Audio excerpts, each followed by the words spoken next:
Well, welcome Avik Roy to the NatCon Australia podcast. I'm glad you can make it. Thanks, Dan. How are you? Not too bad. It's early here in Australia. We will get into the National Conservative and Freedom Conservative debate in due course.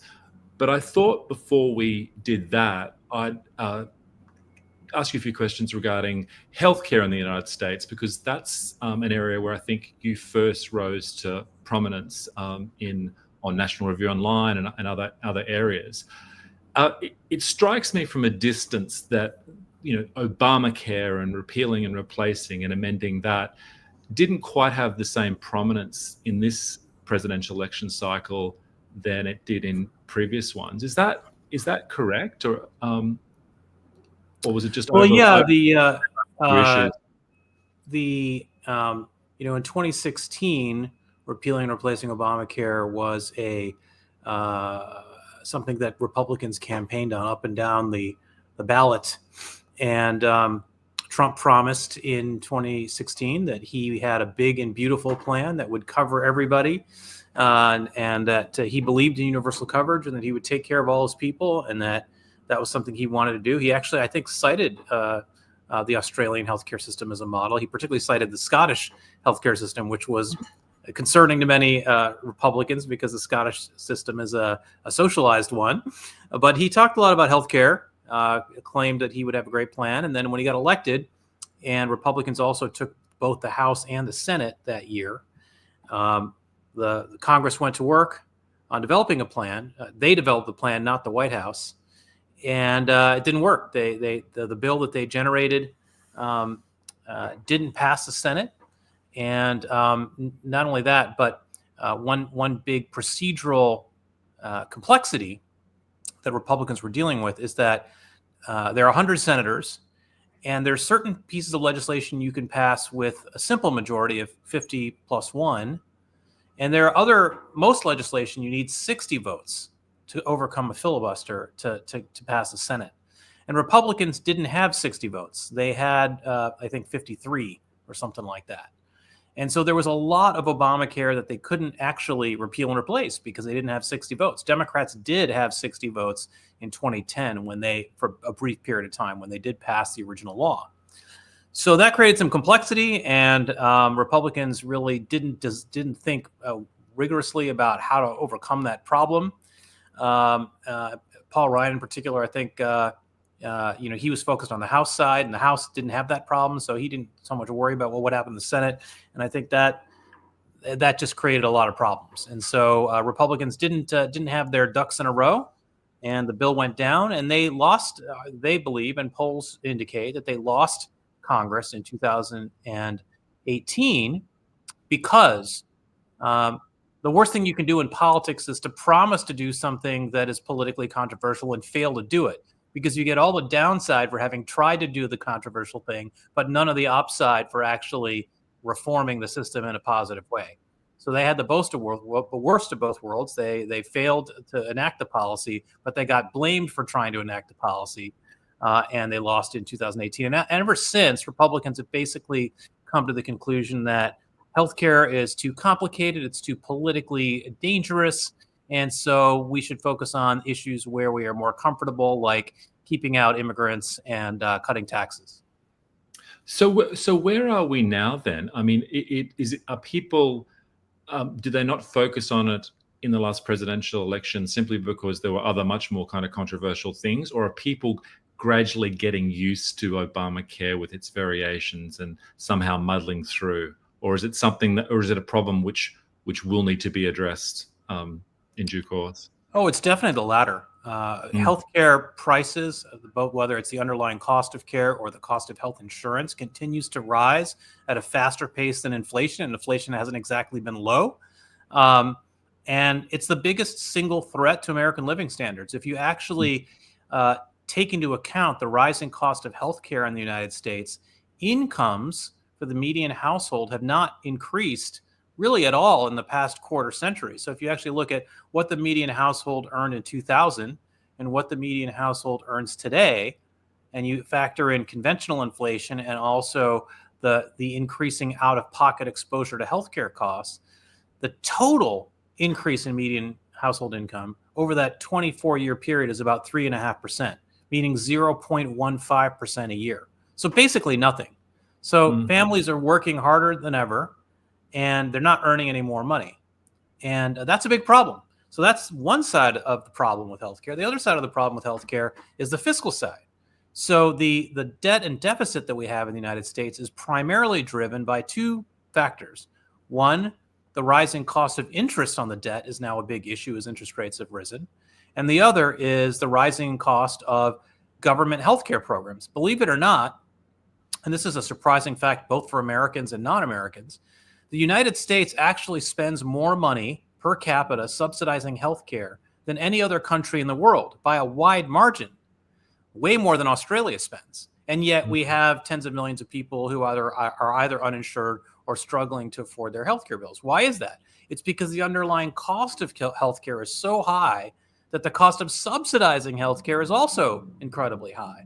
So that's why I dropped out of Wall Street to try to solve this problem, because I thought, nobody else was working out of the way I wanted to, and I felt it was an important way to spend my time. Yeah, it seems like it's something that fiscal reality and will eventually require be addressed one way or another. I mean, health did feature in the last presidential debate, but it was make America healthy again, and Battachaya and vaccines and the wash up from COVID, right? More than the actual system itself. At least that was the impression I got. What do you think of the nominations of Robert Kennedy and to be head of the Department of Health and Human Services, and Battachaya to be head of the National Institute for Health? Well, there's a whole coterie of appointments to talk about. That would be sort of that's an incomplete list. So there's RFK Jr. as the Secretary of Health and Human Services. There's the Deputy Secretary, Jim O'Neill. There's the nominee for FDA Commissioner, a guy named Marty McCary. And there's Jay Battachaya at the National Institutes of Health. And I'm blanking on the nominee for Center for Medicare and Medicaid Services. Mehmet Oz, a former Senate candidate from Pennsylvania, who also used to run a popular television show on health in the U.S. Called Dr. Oz. So there's quite a few people who, the full slate of senior posts in healthcare have been announced. Obviously, they still have to be confirmed by the Senate for the most part. But I would say that particularly that second tier, the people who are maybe not as famous as RFK Jr., but who will occupy very important posts in terms of important government agencies, they're very, very strong, inspire even appointments. I'm less excited about RFK as HHS secretary because the things that RFK is strongest at are not actually the things HHS does. So his great passion, his great strength in terms of like where he spends a lot of his time in a way that is exciting a lot of people is on things like nutrition, diet, and exercise. This kind of MAHA thing, as you mentioned.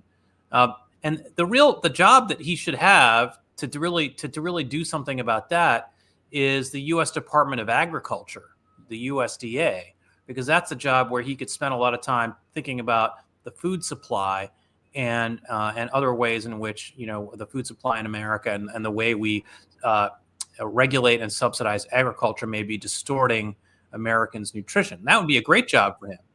But I think what happened was, he made a deal with Trump where Trump said, if you endorse me for president, I'll give you whatever job you want. And he asked for HHS secretary, and he got it. Trump is a guy who keeps his deals, but HHS is a very different job. The HHS secretary is the guy who's responsible for running these multi-trillion-dollar government health programs like Medicare and Medicaid, which provide health insurance to the elderly and the poor, respectively, along with Obamacare. And those are very complex, very large programs that require good governance. I mean, in order to, particularly if you're a conservative who wants to reform those programs in a more conservative direction, you got to really have a lot of expertise to do that. You have to know how HHS works. You have to know how the programs work. And Kennedy has none of that. Now, the good news is a lot of the people that are being nominated to serve under him in that second tier, second layer of senior positions, they do have that knowledge. And so that's all to the good. But, leadership really matters.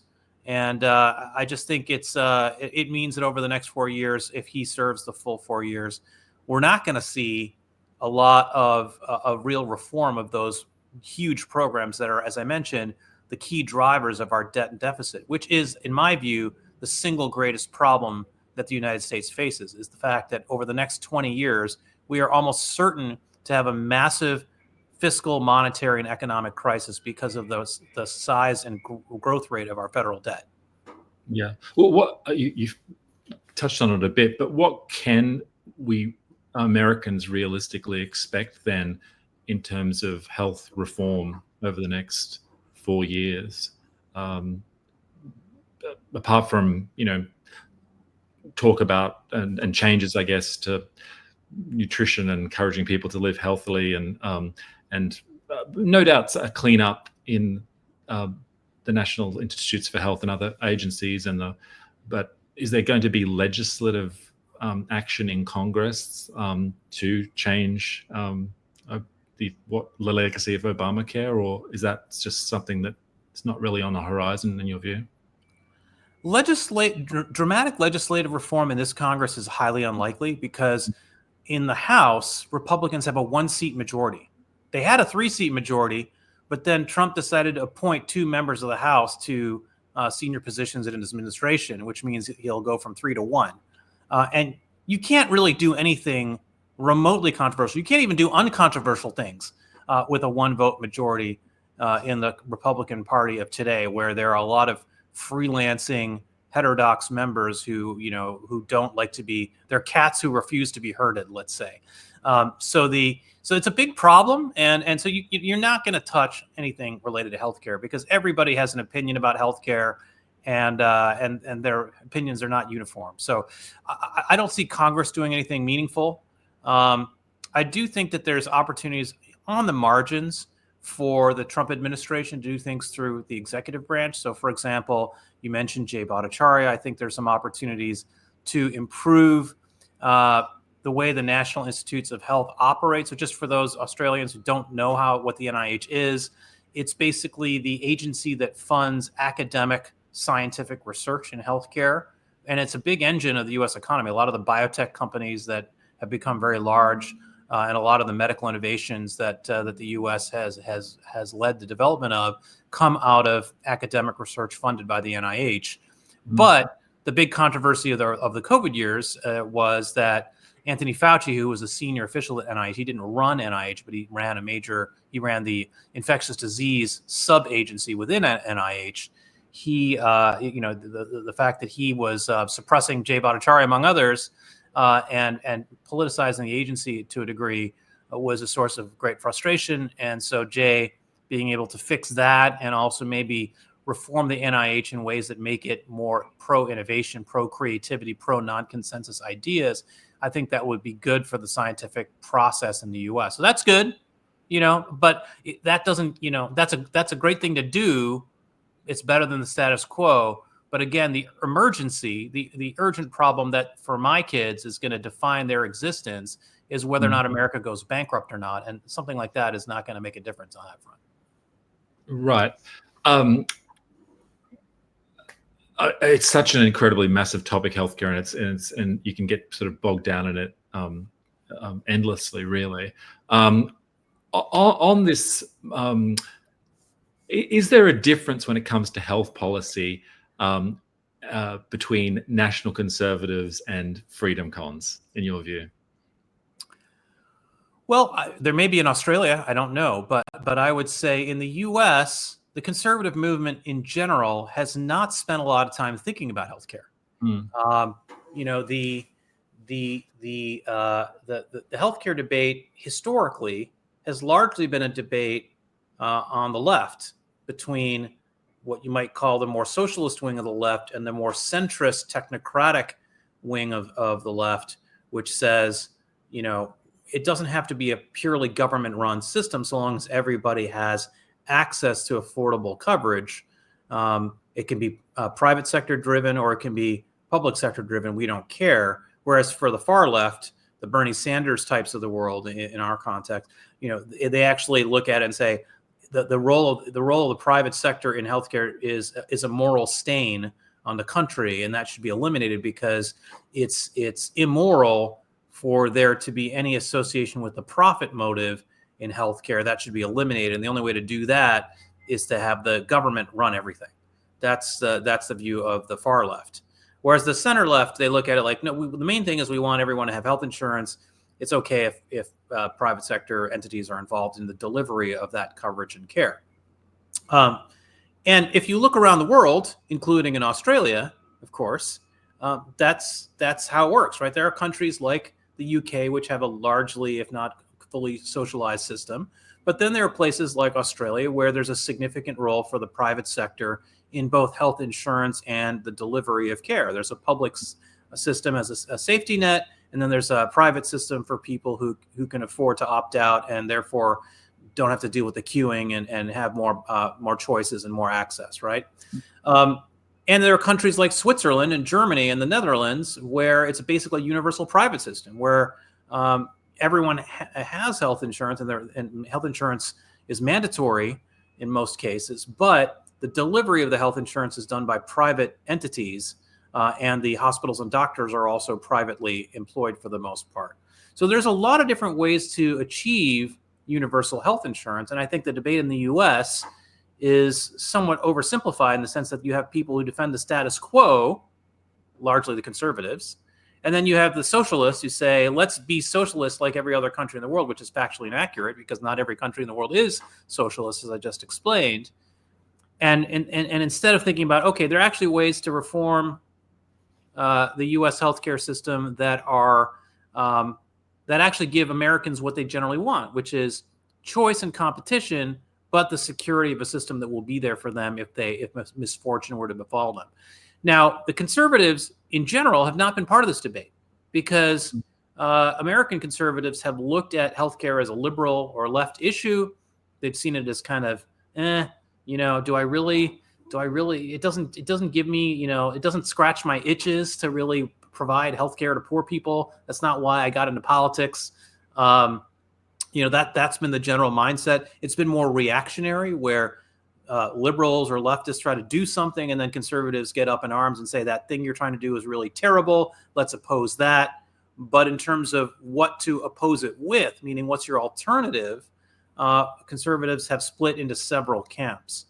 And so I wouldn't say that freedom conservatives and national conservatives have a lot of debate about healthcare because conservatives in general don't spend a lot of time talking about healthcare.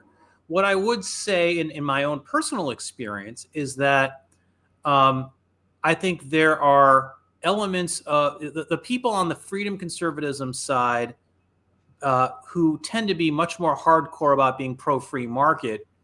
They tend to be the freedom conservatives are historically. Let's separate the freedom conservatives of the historic variety, the 20th century version, versus what we've been trying to achieve with the freedom conservatism movement of 2023 and beyond. Two different things. The historical freedom conservative movement of Bill Buckley and Ronald Reagan and that crowd, they basically looked at it as this is big government, it's the welfare state, we should repeal the whole thing. I won't say that Reagan believed that. Actually, Reagan had fairly nuanced views about healthcare. He actually believed in universal coverage. He said that if people can't afford health insurance, healthcare in America, we should subsidize it for them. And if we need to subsidize it more, we should. He actually said that in the 60s. But it was Barry Goldwater who was very much antagonistic to the entire any role of the federal government in supporting the subsidy of healthcare for people. And the Goldwater side of things has historically had sway on the freedom conservatism or libertarian-ish tinged side of conservatism. Whereas I think national conservatives in the U.S., to the degree they've opined on healthcare, and most have not, but the ones who have tend to look at it and say, look, well, look at Europe. Where's Europe? Where's the rest of the West? There are countries in the rest of the West that seem to have national health care. So why shouldn't we? And I would particularly point to JD Vance, who I've engaged with a lot on this topic. JD Vance, I think, considers himself a national conservative, and he's a guy who I think of as, he and I are pretty aligned on healthcare policy. And he's a guy who understands, for example, the role of monopoly power in the U.S. as leading to higher prices and higher costs for patients and consumers. That's a problem that we have to deal with. A lot of the libertarians tend to be against antitrust regulation. They tend to think if you try to break up monopolies, that's a big government. Whereas I think breaking up monopolies leads to more competition. And if you're pro-free market, you should be pro-competition. And I think JD is on my side on that particular topic. So, those are some examples of things that I would say probably for myself, people on the more national conservative side who talk about healthcare are more aligned with me personally than probably the more freedom conservative people. But, it's really, you can't really stereotype because everybody has their own opinions about this stuff. Yeah, you chatting about that reminded me, Tony Abbott, who was a former Prime Minister of Australia, used to be the health minister, and one of his advisors told me that his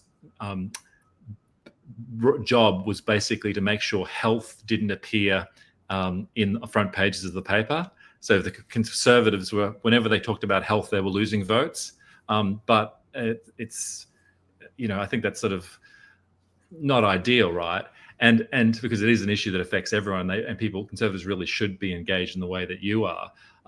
And again, listening to you talk, it does sort of bring home to me these abstract debates about the NatCon and the FreedomCon stuff are all very good and actually important and interesting, but it is a defect that they haven't tackled in a major sort of serious way, in a way that you have. The detail of health policy. I mean, what do these abstract debates actually mean for a major sector of the US economy, which everyone kind of relies on, in their day-to-day lives? That said, let's tackle this NatCon, FreedomCon debate. How would you describe the nature of the debate? What would you say the NatCon people believe, and what would you say FreedomCon types offer in the alternative? Well, first of all, it's important to make two caveats. The first is obviously the debate between free cons and NatCons in the U.S. may be very different than it is anywhere else because of the particularities of U.S. history.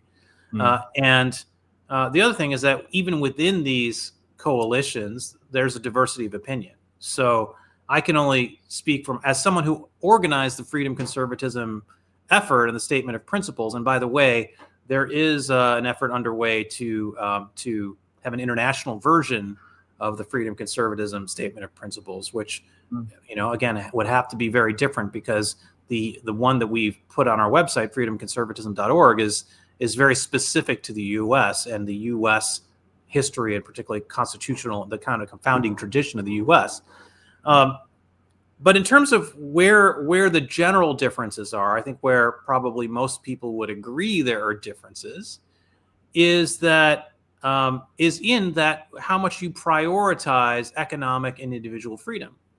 For freedom conservatisms, economic and individual freedom is really important. It's a first principle, and that ultimately the freedom to live your life the way you want, freedom of conscience to say and think what you believe to be true, to buy the products you want to buy, to have the kind of job you want to have, to raise your children according to your faith. Those things are extremely important to freedom conservatives. The national conservatives, and again, there's a range of opinions, but the national conservatives would say freedom is good, but it must be subsumed to the national interest, and should take kind of second status if freedom threatens the national interest. And I think we all want, the U.S. to succeed, the real conundrum becomes who gets to decide what's in the national interest. And in particular, when it comes to economic freedom, it's economic freedom that is the reason that America is the richest and most powerful and most prosperous country in the history of the world.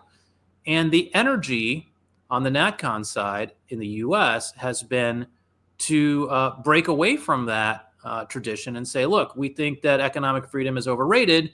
We got to do A, B, C, and D, and E to suppress economic freedom in the national interest. And the argument from the freedom conservatives, the counter argument, is that actually you're doing things that are counter to the American national interest by suppressing economic freedom.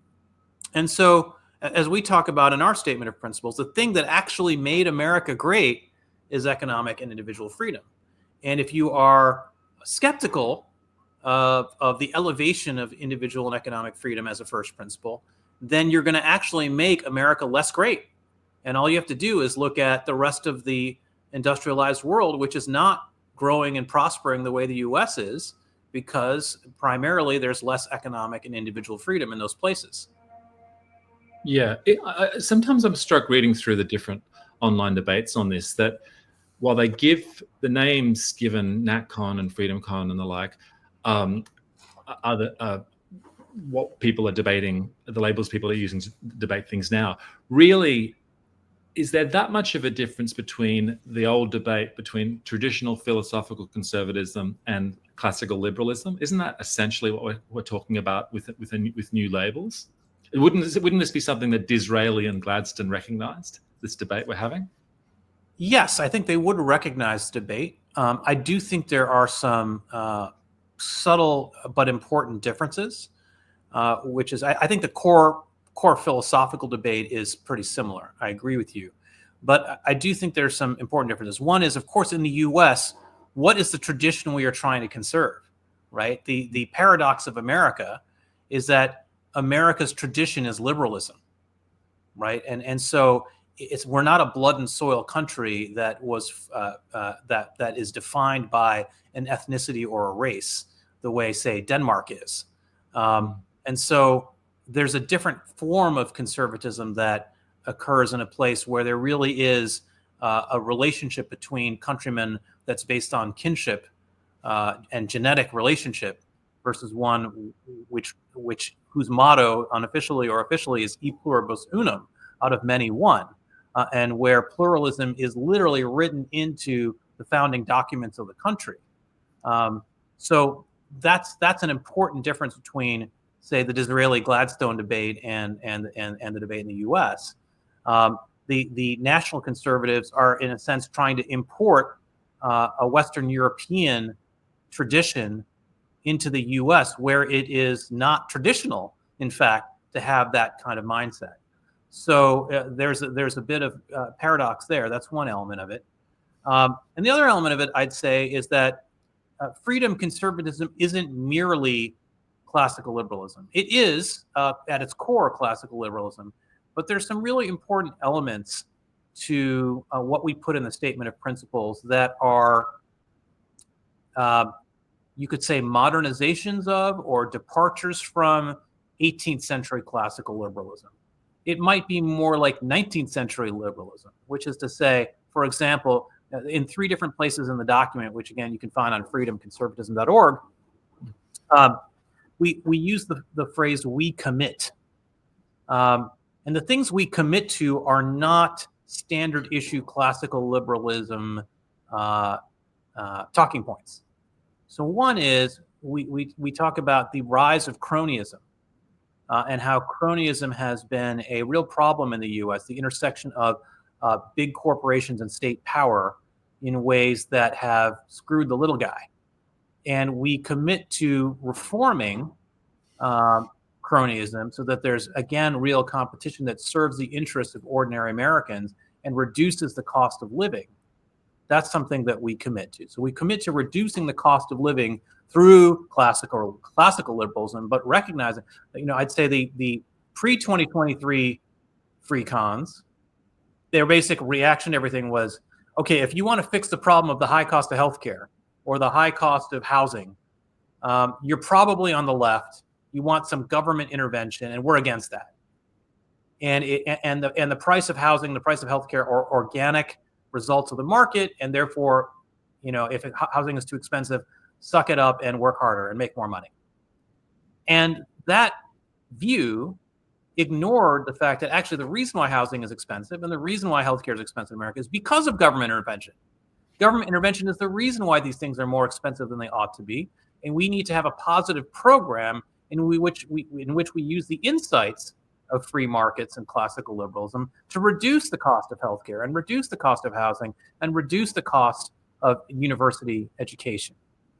And so we commit in the document to that positive program of using the tools of deregulation and classical liberal reform to serve the interests of ordinary people. That's really important because the older version of Goldwaterism just basically said we're against government intervention. It didn't really do anything to try to reform these programs in a politically viable way. So that's commitment number one.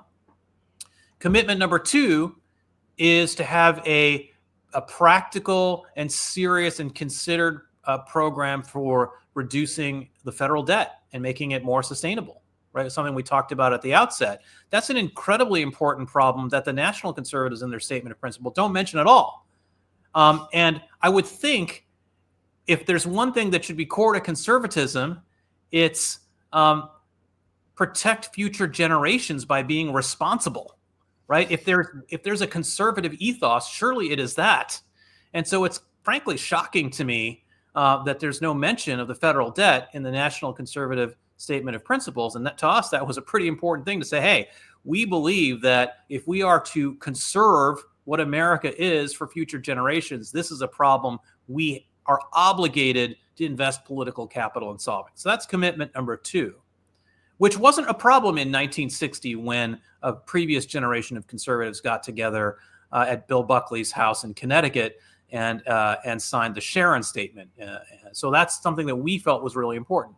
And the third thing that we thought was really important to solve or to commit to was a conservative understanding of racial equality. And that doesn't mean equality of outcomes or equality of results, but true equality of opportunity, where we say, look, it wasn't merely private racism that leads to the disparities we see today between African Americans and other Americans. If you're a conservative who believes that things that happen in the past can affect the present and the future, surely the Disraeli conservatives would agree with that general principle. Then we should understand that centuries of state-sanctioned discrimination against Black Americans could have effects in today's society. And that there are policies that we can enact that address the echoes and the downstream ripple effects of those historical policies. To give one example, we have a system in America where K through 12 education, primary and secondary education, are funded at the local level. And people are very proud of the fact that we have this highly decentralized system of education.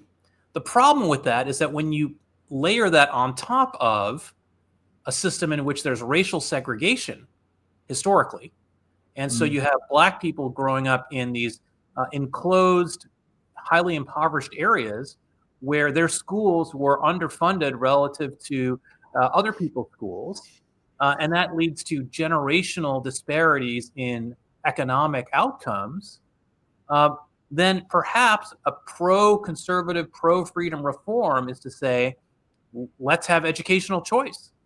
Give parents the money that's being directed instead to the schools and say, we'll give you the money. You choose where you want to go to school. You choose how you want to educate your kids. And then watch the entrepreneurial and competitive system develop new schools to serve those parents.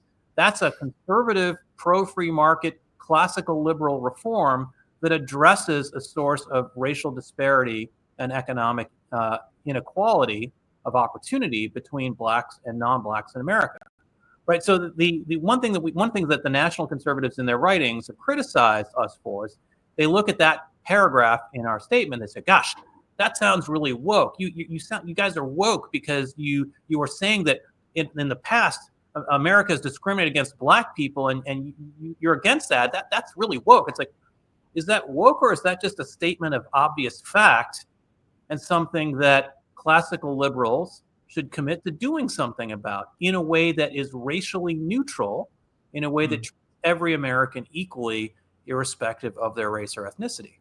So those are the three commitments we make that I would argue are departures from what one might read in a foundational text of classical liberalism from the 18th or 19th century, that are very important to the relevance and success of classical liberalism in the 21st century.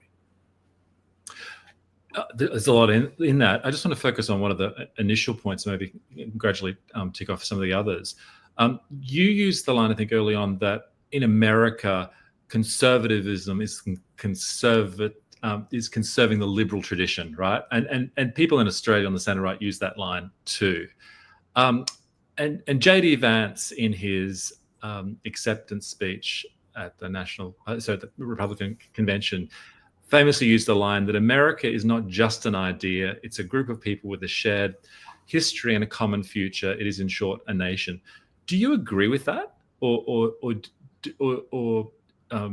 do you think that America is just an idea, and that idea is liberalism writ large? It's actually a complex topic. I think it's not something you can really it's easy to oversimplify. Agree. I think that let me in JD's acceptance speech, which is worth rewatching if one hasn't seen it. He elaborates on why he believes that. So he says America is not merely an idea; it's also a home. It's also a nation. It's also a home. In fact, in other speeches, he said America is not an idea; it's a nation, and that's a line that a lot of national conservatives use. America, one variation of it that Steve Bannon likes, is America is not merely an economy; it's a nation. So it's but some people say it's not an idea; it's a nation, and that's fine. Let's have that debate. And then he goes on to talk rhapsodically about the cemetery in Ohio, where a lot of his ancestors are buried, particularly the ones who fought in the Civil War in the 1860s. And I think it's totally appropriate for JD to have pride in what his ancestors did to help build America. It's appropriate for all Americans, however long your ancestors have lived in the United States. I think it's appropriate to be grateful to those who helped build the country that we have inherited. And yes, I agree that America is also one's home, and that one should defend it and love it because it's our home. But the fact that America is an idea is actually incredibly important. Take someone like myself. So my parents were born in India, or what was then India. It's complex because my dad was born in British India, and then it became independent, and a lot of hell broke loose after that. But I was born in the United States. And look, I mean, I'm as American as they come. I love the American flag. My favorite sports teams are, the University of Michigan Wolverines football team and the Detroit Red Wings hockey team. Like, these are American or North American sports. It's pretty obvious that I have a completely American accent. I was born in Michigan. I've lived my whole life in this country. So is America not a home for me because my parents weren't born in America? Do my parents have had to fight in the Civil War for me to be fully American? The real power of America, the great success of America, the reason why America is, again, the greatest, richest, and most powerful and most prosperous country in the history of the world, is because we've had this remarkable ability to say that if you were born in this country but your parents were not, you are just as American as everyone else. You are an equal partner in the American project. And that's not true in, say, France, where If you read the pages of L'Equipe, the weekly sports newspaper in France, they'll refer to the born in France but of Senegalese ancestry soccer player as Senegalese, not as French, right? The Algerian French soccer player is born in France but is of Algerian extraction will be the Algerian soccer player. Of course, when they all play for France in the World Cup, they're all French players. But when they're playing for Paris Saint-Germain or Lyon, they're not. So this is the difference. The reason why you have ghettos and kind of the incredible difficulty in integrating immigrant communities in Europe is because the immigrants in Europe are not seen as French or German or Danish, because the traditions of those countries are much more ethnically driven, right? And I think I think the thing that has made America successful is that we are capable of saying, you know what, someone like me is just as American as someone like my wife, whose ancestry can be traced back to the Mayflower settlers of Plymouth Rock and all that stuff, right? And so, that's an important part of why America's been successful, is that people who don't have lengthy histories in this country can still feel truly American. And because they feel truly American and are accepted as being truly American, they do more for America. In general, in life, as human beings, we do more for things, we invest more in things that we feel we have ownership of. And if we say to people who are more recent arrivals, no, America is not really yours, it belongs to the WASPs, the white Anglo-Saxon Protestants who were here in the 1600s, well, then you're encouraging them to be detached from their nation. How is that nationalist? If you actually want to bind the people who live in America, who are American citizens, to America, then we should say that all of them are equal partners in the American project. And I don't understand how whether you're a seventh generation American or a second generation should play a role in that. Isn't there sort of a way to muddle through that? I mean, just there's some content, in my view at least, more than simply a bunch of liberal axioms that makes the United States, right? And so I'm just thinking, I have, Irish heritage, the Kennedys from Massachusetts, they fought in the Civil War. The Irish weren't always considered, waspy. They certainly were not. But they, because of their long-term commitment and fighting the Second World War and other things, they certainly, whatever, John F. Kennedy was considered as American as anyone, right? In fact, is probably the epitome of what people consider, in many ways, America in the 20th century. But it wasn't simply a question of them just signing a statement of principles, that there was an acculturation like yourself, where you grow up and you imbibe, all the different more nuanced aspects of the culture. And isn't that kind of, and it doesn't mean like someone who fought in the Civil War is more of an American on these gradations, but it also means that it's not simply a matter of signing on the dotted line and then you're immediately American. Your understanding and your depth of feeling and emotional attachment to a country does naturally improve with the length of time that your involvement in the country. Isn't there some way to sort of square the circle and isn't that sort of what JD is getting at? It's not just that. It's not just. There is a tendency. America isn't just a corporation where you're signing on to the statement of values, and you can join IBM or you can join, I don't know, Procter and Gamble or whatever. There's a more of an emotional grounded attachment to a nation state than there is to, say, a corporation. Is that something you can is there some common ground there between the freedom cons and the NatCons on that, or is there still sort of points where you would depart? Well, again, I only speak for myself. I don't speak for all freedom conservatives. But I would challenge the premise of your question on two fronts. Okay, so the first is that I actually don't agree that people who are in America for 10 generations are necessarily more attached to America than people who are recent arrivals. Go to any naturalization ceremony for legal immigrants in the United States where people swear their allegiance to the U.S. And witness the incredible emotion, the tears of joy, the incredible pride people have at having worked so hard and spent years of their lives to become American citizens because they believe so strongly, so passionately in what America stands for. You know, you're much more passionate about being American if you have firsthand knowledge of what it's like to not be American.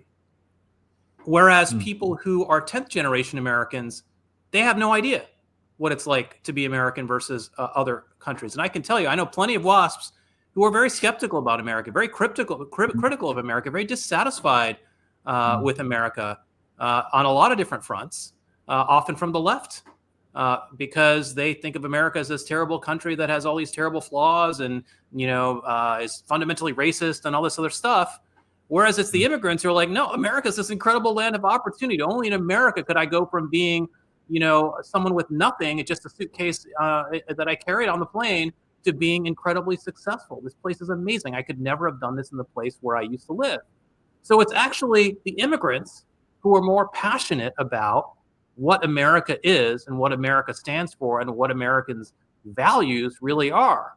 And the second thing I would say is that, to your point about, well, gosh, you know, can you really be American if you come from this other place with this foreign culture and you aren't really fluent in American culture? Then are you really American? I mean, just if we dig a little deeper in that assertion, so what are we saying? Are we saying that you have to have been a regular watcher of American Idol and an addictive flipper of your TikTok screen in order to be truly American? Because that's what American culture is today, I have to tell you. You know, American culture is not, you know, reading the poems of Ralph Waldo Emerson and the paintings of Thomas Cole and, you know, reading the Federalist Papers. That's not what happens. That's not American culture in the sense of how people experience it. American culture is popular culture, right?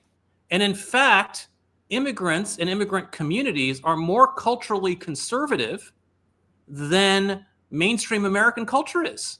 If you want to find cultural conservatives, you're going to find them much more in particularly Asian American communities than you are going to find them in the communities that JD Vance is describing. In fact, in his book, Hillbilly Elegy, he talks quite eloquently, or writes quite eloquently, about how dissolute that hillbilly culture is. And if you compare that to the culture of the Bengali immigrants that I grew up with, which is much more conservative, much more focused on hard work and education and personal responsibility, and then you ask genuinely, outside of their accents and maybe the way they dress, who actually is more aligned with what NatCons think is traditional American culture, the Bengalis would win by a factor of 10. And so this whole argument that somehow the people who have been here for 10 generations are custodians of American culture, but the immigrants are not, I just don't see that at all. Yeah, I just with all these things, there are kind of fantastic stories you can make, but and you know, I have Indian and other members of my family as well, but there is an element of the critique from the NatCons side where not just in America but other parts of the world, where there has been excessive mass immigration, which has culturally changed a population. And while there may be, you know, hardworking people and traditional types as part of that, there's been, in my view at least, an imprudent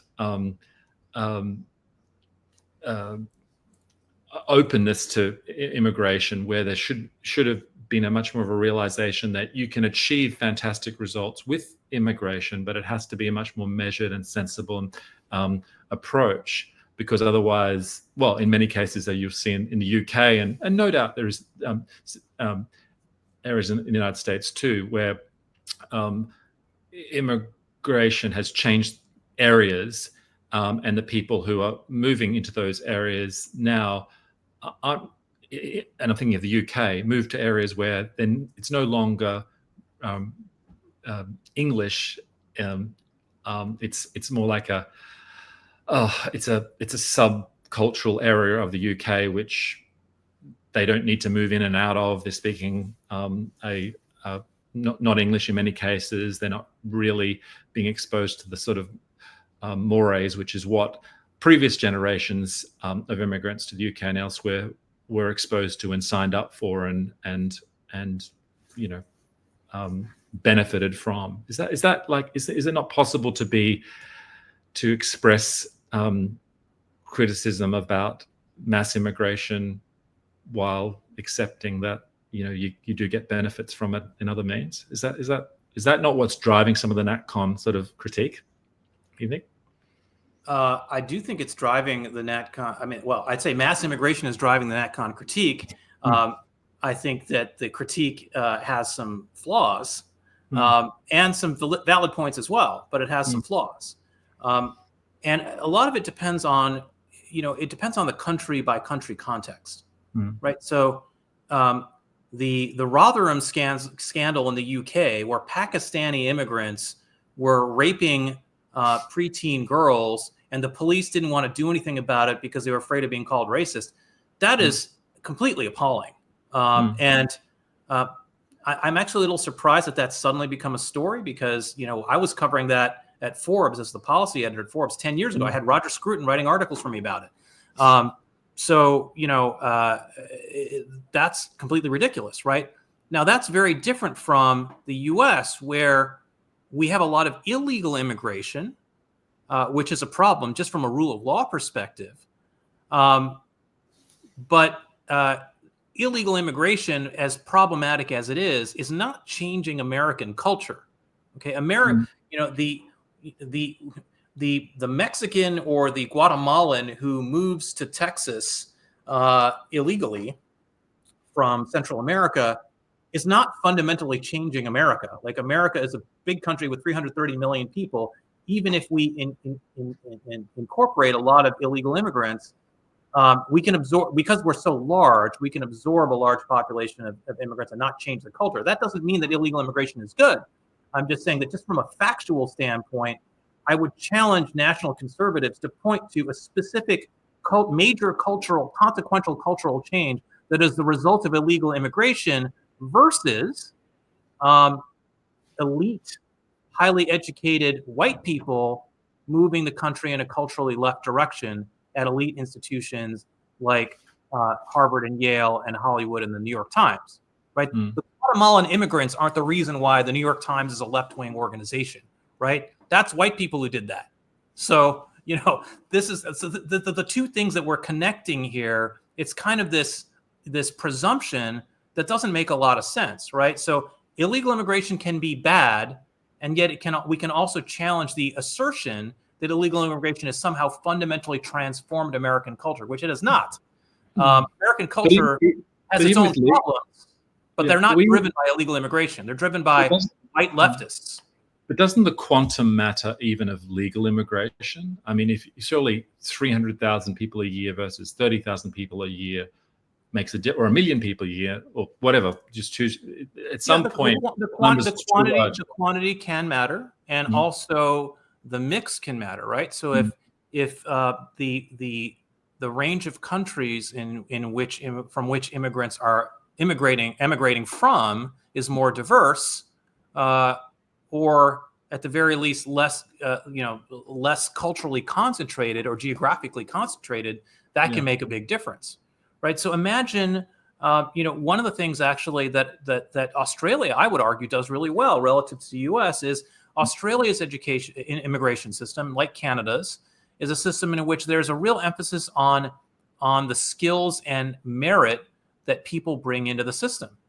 And so on a relative basis, compared to other countries, immigration has been less controversial in Canada and Australia compared to, say, France or the UK or the US, where immigration is much more driven by random stuff like people just crossing the border illegally, Or in the case of even legal immigration in the US, we have this really stupid system where a tiny percentage, under 15% of legal immigration to the US is based on the skills and economic contributions you might make to the US. The vast majority of legal immigration to the US is actually people who are merely relatives of existing US citizens or other immigrants, which doesn't make any sense at all.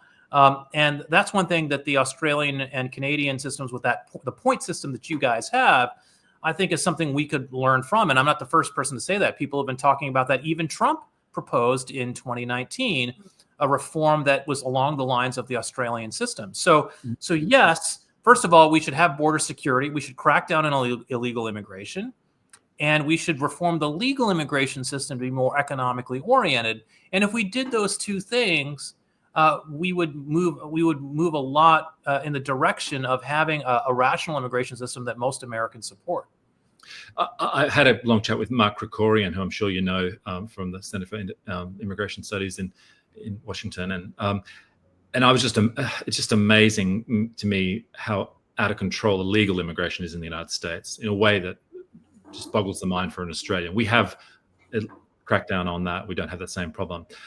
But then I'm always wary of people praising the Australian points-based immigration system too much, as Boris Johnson and some people in America do, because in the last 2 years, we have had the population of Adelaide come to Australia, and it is a real issue now, the scale of mass immigration in Australia.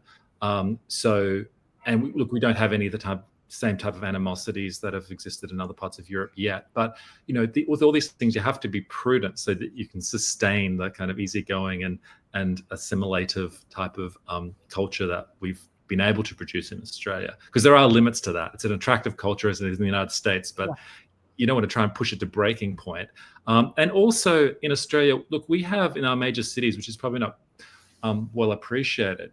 Sydney is probably 50% now of population is born overseas. 30% of Australia is born overseas. That's a high number, a high percentage. That is a lot. I mean, even in the UK, I was chatting to someone from the UK early in the week, and she was saying, "Oh, geez, I didn't quite appreciate that." And again, it's coming back to this earlier idea. Everyone, different people from parts of the world can definitely come and become Australian as they can become American. But I just think you have to be prudent about it. Otherwise, you lose what you've got, or you risk changing the culture in such a dramatic way that future people can't assimilate to it in the same way their parents or grandparents once did. We're running a little bit short of time, but I just wanted to cover quickly. Immigration is one. I read that National Conservative Statement of Principles, and we've linked to it on our website as well, just to show people what's going on. And I've been in touch with the different people in the NatCon movement globally. And I've read your Freedom Conservative Statement of Principles as well, and I'll drop it in the show notes afterwards. But I actually thought the NatCon principles was a little bit wordy and overly academic in some ways, because if you're really boiling it down to it, it's trade, immigration, and foreign policy are the three key distinctive areas where the NatCons are different to, Reagan-esque type of conservatism. And we covered immigration. Trade, I spent a lot of time in China. Do you think, and free trade sounds great, but the difference, do you think like 100% manufactured goods from China should be able to be imported into the US duty-free? Is that? China doesn't engage in free trade. China engages in state-sponsored mercantilism. And we've been stupid in basically allowing that to be part of the free trade system. It absolutely should be much more carefully scrutinized and controlled and restricted. And plus, when it comes to national security, there are a lot of elements of national security that we've been until very recently complacent about when it comes to both Chinese involvement in the U.S. defense supply chain and vice versa, their ability to engage in industrial espionage to steal American secrets. So there's lots of things the Chinese are doing that are not above board. And it was a huge mistake to give them permanent normal trade relations in 2000, if I'm getting my years correct. That's the one I was there. Terrible idea. Now, the problem with the nationalists in the U.S. is like that there's broad consensus. The freedom conservatives and the national conservatives, I think, broadly agree that we should be much more scrutinizing of China and China's maleficent activity in the World Trade System. Now, that's fine, but what the NatCons want to do in the U.S. is say, let's slap a 20% tariff or a 10% tariff on everything that Australia sends to the U.S. and what Canada sends to the U.S. and what the U.K. sends to the U.S. Now, why are we doing that? Are these our geopolitical enemies who are trying to undermine American culture and American values? No, they actually are our great allies and people who are advancing our values around the world. Why are we slapping tariffs on them? And that's the part of the nationalist economic agenda that's hard to understand. What we should be doing is having free trade with allies and being very careful when it comes to state-sponsored bad actors whose intention is to undermine that network of alliances. And that's the difference between a realistic pro-free trade approach, where we say free trade with free people in our statement, versus what the nationalists have leaned towards, which is just across the board tariffs, which, by the way, invite retaliatory tariffs from the other side. So they carry a lot of economic risk. And what you hear a lot of NatCons say in the U.S. is, well, get over it. You people who believe in free trade and Americans in general need to get over their addiction to cheap stuff. And, there's nothing more elitist than a group of people making six-figure salaries saying to ordinary working Americans that they need to get over their, quote, addiction to cheap stuff, unquote, when ordinary Americans are struggling every day to make ends meet with the paychecks that they earn.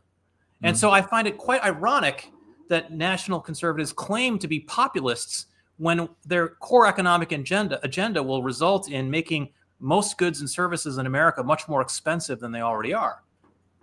Yeah, I mean, it's a big debate. I remember I had a chat with someone senior from Heritage, and they were saying, oh, look, now we have, unlike the NAFTA debates where we were very much, free trade, we have now tempered our view and have changed, and listening to people like Robert Lighthouse. And it was just very interesting, because I do remember distinctly in 2000 the attitude with China's accession to the WTO and the rest of it, of the American multinationals and think tanks and the rest of it. And it is interesting how times change. I mean, look, I think the NatCon types would say the closer you are, culturally and politically, the more closer type of trading relationships you should be able to have. But it's not just China. It's, the third world labor is, in some ways, free trade is just an excuse to sort of outsource jobs to those places. And you have to, there's a reason why JD Vance's Ohio ended up the way it did, and that wasn't simply because...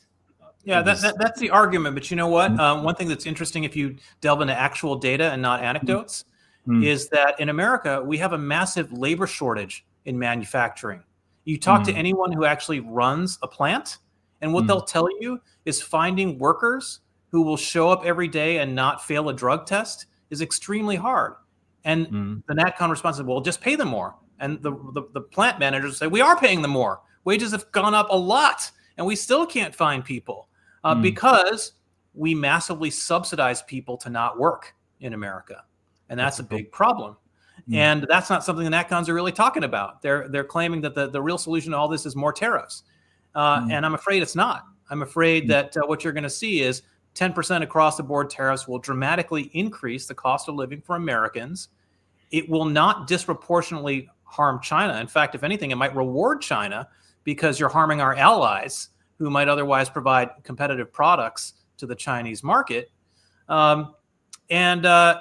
The end result is those manufacturing jobs that you thought you were protecting will still go away, because you know what? If you put a massive tariff on everyone's steel production, including from our allies, that makes it hard for American car companies to manufacture cars at a competitive price, because the steel they have to buy has become more expensive. So what are they going to do?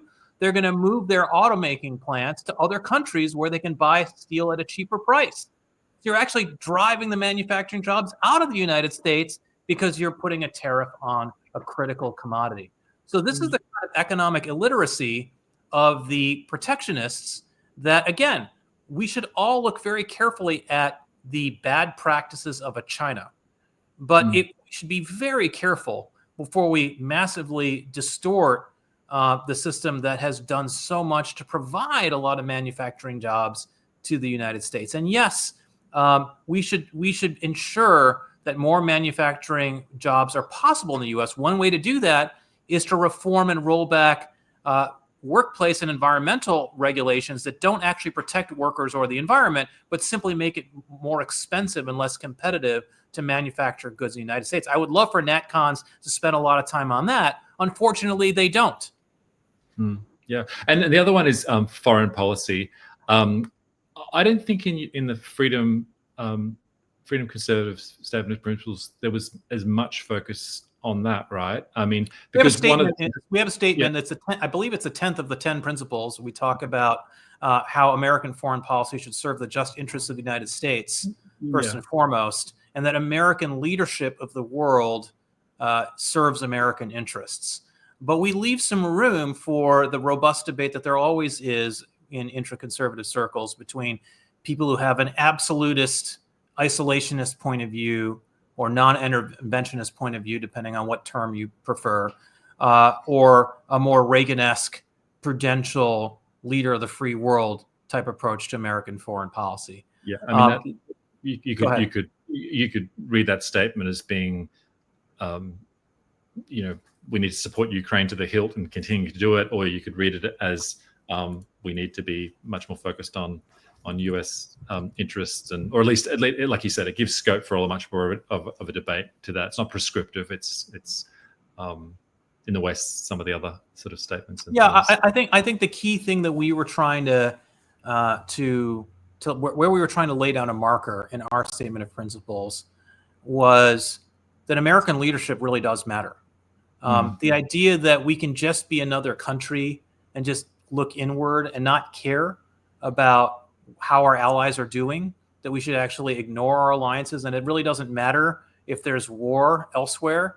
No, actually, it does matter. Particularly, it matters to our economy and the prosperity of our citizens. It matters that there's free trade and that there's peace around the world. And to the degree that we can promote stability, and American leadership has promoted stability and peace in general in this post-World War II era, that's a good thing. It's good for other countries to respect the sovereignty of their neighbors. It's good for other countries to respect the sovereignty of their citizens and the freedom of their citizens, and that American interests are served when more countries respect each other's sovereignty and respect the freedom of their own citizens. And American leadership plays a constructive role in that.